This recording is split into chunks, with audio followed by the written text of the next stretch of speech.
I'm at Brands Hatch Racing Circuit, and today I'm going to tell you a bit of history about the circuit. I'm going to show you a lap or two, give you my verdict, and tell you how much this day cost me, including brake, tyres and fuel, once I figured that out.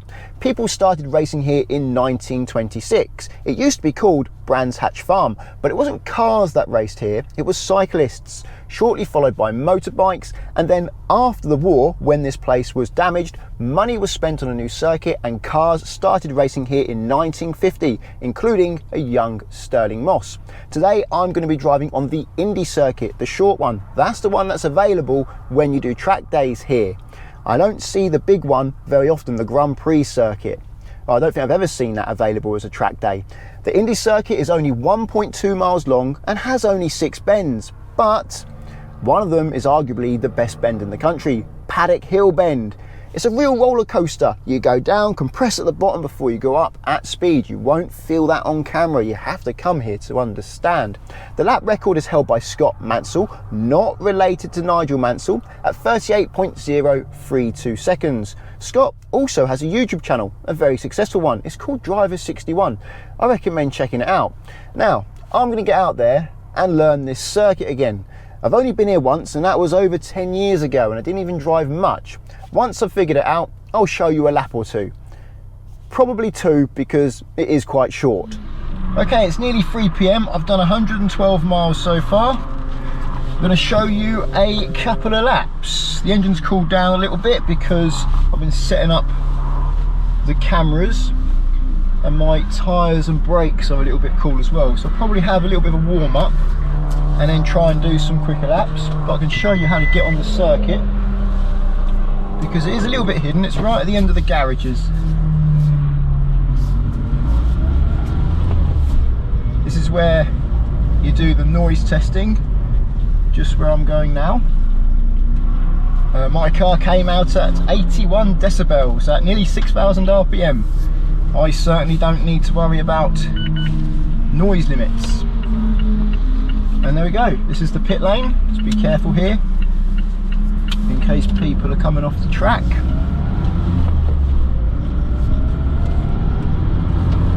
I have to show them my wristband.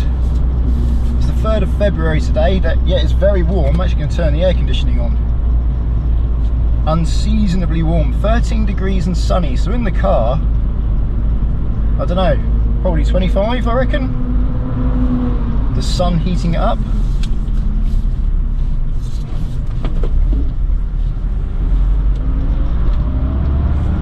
When joining the circuit, be careful, keep it very right. There are cars on the left coming quickly. Okay, so I'll warm up. I'll show you a couple of laps. Just had a warm up lap coming over the start and finish line.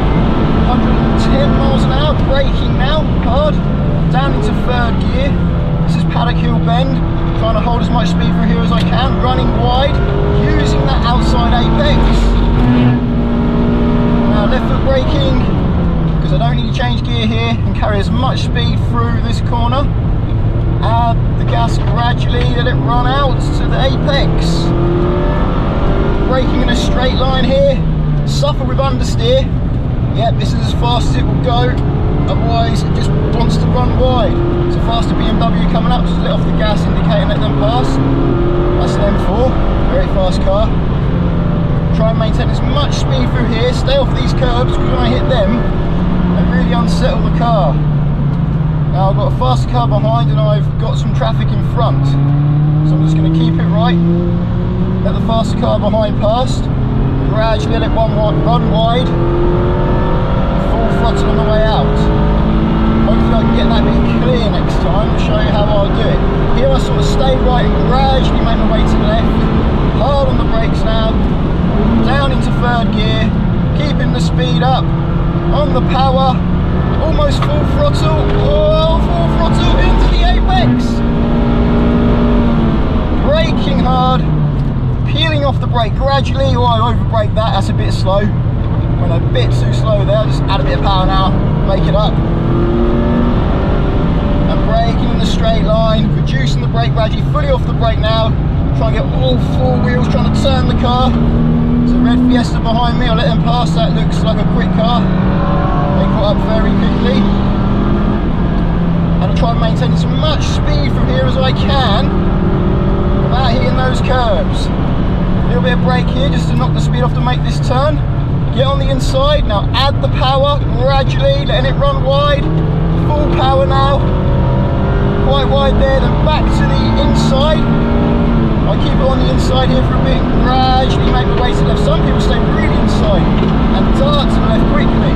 Again, hard on the brake, paddock hill bend, down into third, hold as much speed as I can, as I dare.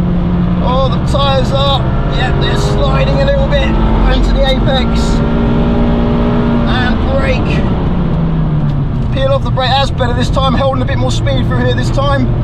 On the power, just letting it run into the apex on the outside there. I was adding throttle and it's just going wider, so I couldn't go any faster there. Same with this one, just a little bit of understeer here. I want to add more power, but as I add more power to see the car drift off towards the grass as fast as I can take that. Caterhams go full throttle, well not full throttle, they don't brake. They definitely don't do full throttle, but they don't brake from this bit. I don't know how. I don't see any brake lights, but I have to brake because I'm going to leave the circuit. This thing's about as fast as I can do. Whoa, yep, the back was starting to come around there a little bit. Now full throttle onto the outside. I don't like hitting the curbs here. A lot of the curbs really unsettle the car. And this Clio's really quick. I'm actually going to brake and let them pass. I won't ruin their lap. I reckon he's a race driver. Looks like he really knows what he's doing. This is the most fun bit though.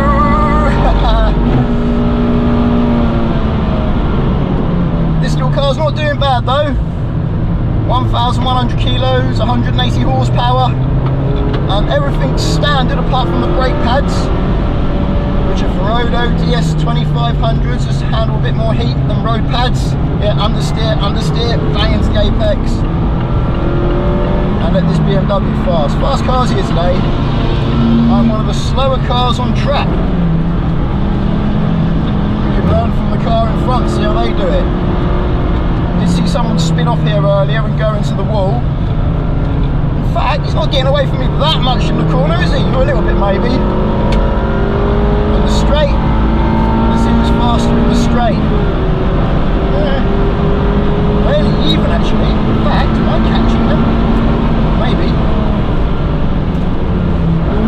Maybe they're slowing down. Maybe they're taking it easy. Blue flashing light means let the faster car pass. At the moment that's that BMW in front to pass the white Abarth 500. And yeah, I don't want to go past them just yet because I want to bend. But if I stay on the inside here, there we go. And that's Hatch Indy. Not sure if it's the fastest way around. In fact, I'm fairly certain it's not. I have got normal tyres, they're good tyres, Michelin Pilot Sport 4s. This is the tricky bit. The back end just wants to come round. As I had the power, the back end just wants to come round the whole way. So I have to really ease into that power gently. Bring a chock block with you when you come to this circuit because everywhere you park is on a hill. I didn't bring mine and I don't want to put my handbrake on because it's hot and it may get stuck on. So what I've been doing is positioning my car so that if I turn the steering wheel, it sort of balances itself on the hill. It's a bit hard to explain, but it does work. But definitely bring a chock with you to this circuit. So, my verdict of Brands Hatch. Well, the Indy circuit is a bit short. It's a shame they don't let us do the full GP circuit, or at least I never see that available as a track day. 1.2 miles, 6 turns, it does get a bit repetitive, although to make up for that, the turns are good. A bit exhausting though. Throughout the whole of the lap, apart from the start and finish straight, you are loading yourself up to the left and the right, and my back and neck are starting to ache now. I would say it's the most tiring circuit that I have driven, even though it's the shortest. I don't think this place is good for novices because well, if you run off, you're probably going to damage your car. It's not the worst circuit, but there are definitely better circuits out there like Bedford Autodrome. Also, the drivers here seem really good. And I'm not sure if that's normal here or just because this is the middle of winter, the 3rd of February, and it's a weekday. And generally speaking, if you're going to book a track day in winter during the week, you're probably quite dedicated, and that does seem the case.